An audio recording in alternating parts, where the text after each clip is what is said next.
Welcome to the first video in our WarioWare D.I.Y tutorial video series. In this video we will discuss the WarioWare heritage and the unique features that WarioWare D.I.Y brings to the franchise. We will also help you prepare to become a microgame developer. In WarioWare D.I.Y, players not only get to play microgames, they can also develop their own games, music, and comics. You can trade your creations with friends who can then modify your game to their liking. Before you can get started developing your own microgames, you'll have to finish at least one lesson that is offered over at WarioWare Inc. This is where you can take the D.I.Y 101 class that teaches you how to make games. The tutorial puts development concepts into simple-to-understand terms using helpful diagrams. Starting from this blank canvas, I'll make it a night scene using the tools available in the D.I.Y studio. Alright, first thing I'm going to do is make a horizon line. There you go. I'm going to move over here and pick something that looks like grass. Go to my fill tool, and now we have grass. Let's make the sky. We'll make the night sky. And there we go.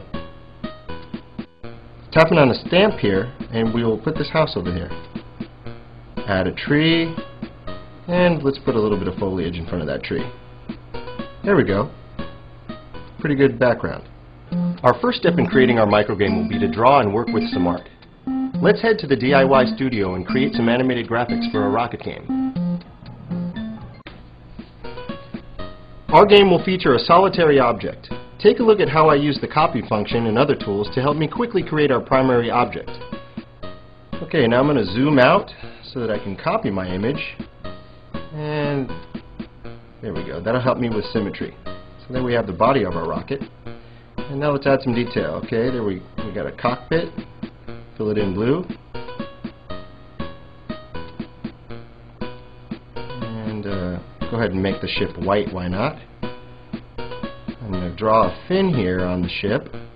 And we're going to go back to our copy tool and we'll once again make that symmetrical. So we'll draw it on the other side. I'm going to go ahead and make a new frame here. Copy the whole image and we'll put it in another cell. So I'm going to go ahead and take a peek here and see what it looks like underneath and move it over there to the side. That way we can make an animation. There we go. As you can see, when we switch between the images, we create a convincing animation. That's it for now. Check back again to get more tips on how to develop your own microgames using WarioWare D.I.Y.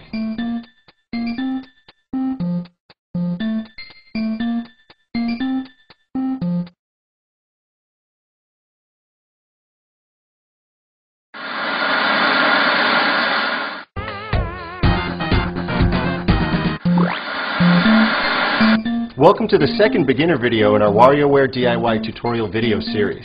In this video, we continue to explore the WarioWare D.I.Y development environment as we build a game from scratch. You will notice that the environment is broken up into 4 sections: graphics, music, assembly, and settings. We're going to use the various tools available here to create a simple game that features a rocket that will take off when it's tapped. Take a look at this example of what the game action will look like.